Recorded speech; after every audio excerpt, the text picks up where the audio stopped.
Hello, friends. So we are back with part 2 of the chapter 8. And the name of this chapter again is Why Unnecessary Chaos. So let's do this. The funny thing is, I already knew that answer from Self-Worth 101, 105, 110, and 115, as mentioned before. But my higher self wanted me to know it on a deeper level, a much deeper level, so that I never needed to unconsciously question myself again. Then I received the knowledge that I was also being taught once again to trust my own answers, my own intuition. That even if my answers are being questioned, even if someone, anyone, doesn't agree with my answers, even if my answers don't make sense to someone, to anyone, that I should trust what I know to be true, what is being revealed to me by divine consciousness within myself. And I just want to add a commentary to this. It's so funny that I'm doing this chapter right now because just a few days ago, I knew something to be true within myself. And because someone did not, didn't act or respond in a way that I thought they would, or didn't validate what I thought to be true, in that moment I questioned myself. So once again, we are always relearning and relearning and relearning and unlearning and unlearning and unlearning. It's a continual process. So, all right, back to the book. I was also being taught again to surrender to my higher consciousness and never to look for answers outside of my inner knowing.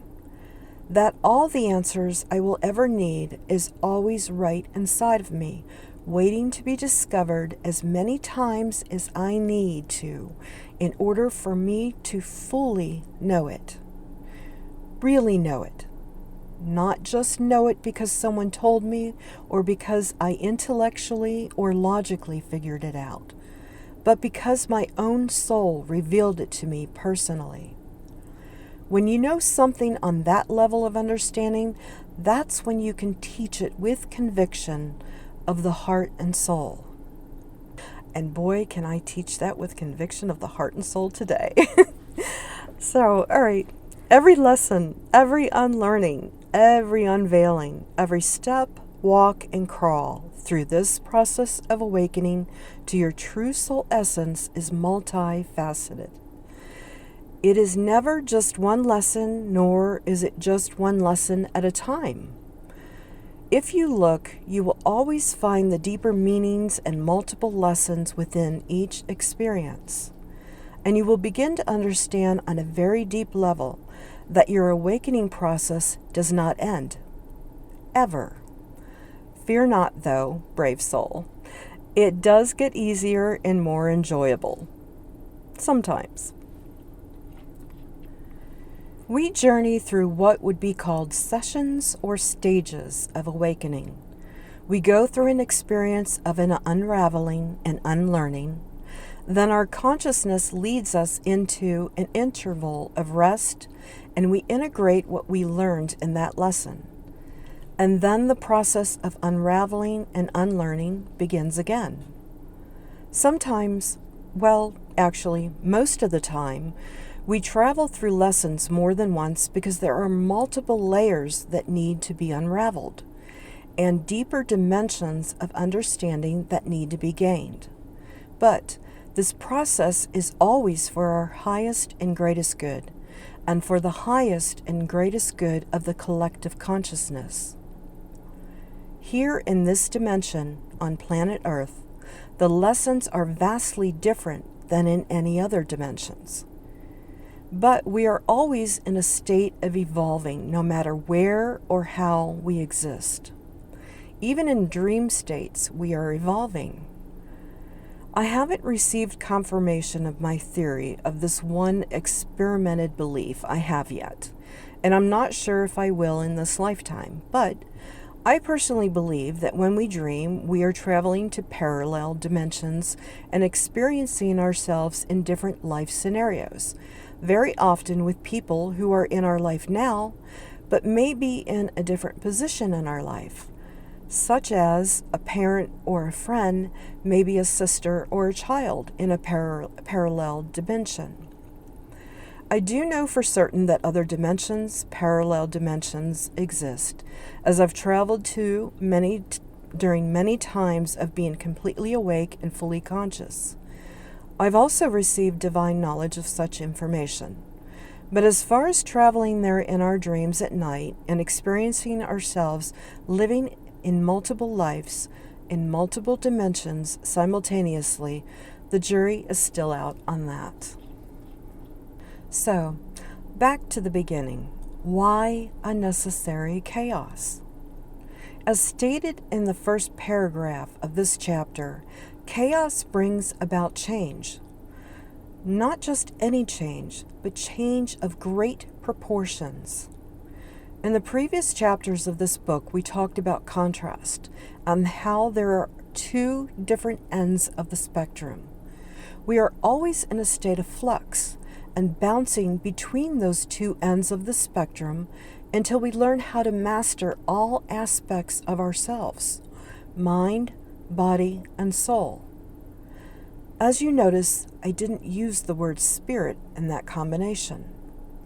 Our spirit, our true soul essence, is always in a state of balance, is always in a state of mastery, is always in a state of expression, is always in a state of being, is always in a state of pure love. Our true soul essence is divine perfection, divine oneness, and divine love. But here's the puzzle key.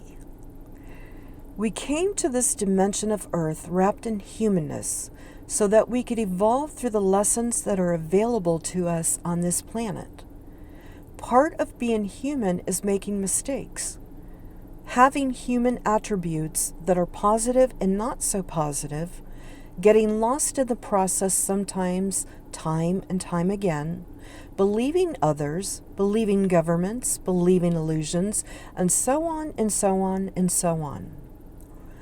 Sometimes humans make a mess of things.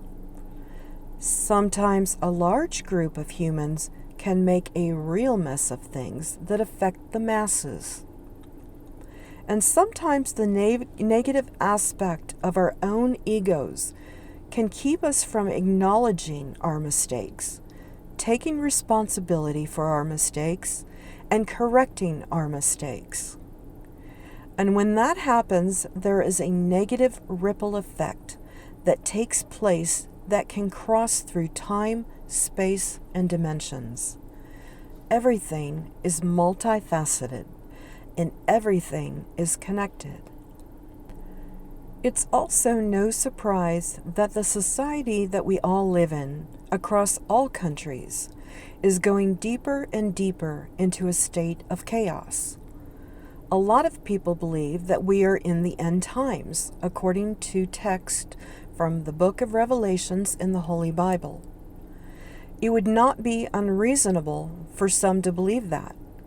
It appears to human logic that signs are aligning to that prophecy. The media outlets even use certain phrases in their stories that are stated in the book of Revelations. It really does appear to be unfolding according to that text in the Bible, doesn't it? I'm not here to debate the validity of the Bible. I wouldn't even think of doing that. But what I am here to do is share with you a different perspective. Then you can seek within and connect deeply with your own true soul essence and decide for yourself what you believe to be true. Because that's what we should do with every single thing that we hear, every single thing that we see, and every single thing that we have grown comfortable with in believing. especially with what we have been taught to believe, because that is where the tool of conditioning comes in. Beliefs that get passed down from generation to generation without ever being questioned or challenged. Beliefs that get transmitted to you by persons with positions of authority. There are a few tools that, when used in the appropriate amount, at the precise moments, and with enough people backing it, especially if they are celebrities or politicians or religious figures or well-known individuals, that will cause an effect of mental conditioning. Sometimes the conditioning can be so subtle and so convincing because it's being backed by people that you respect or you think would be acting in your best interests, that it just occurs so seamlessly without you even consciously being aware of what is happening. But it happens, and it's been happening for a long, long time.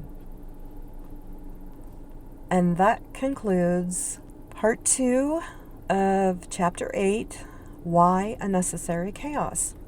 I'm sending you all lots of love, lots of light, and lots of activation energy.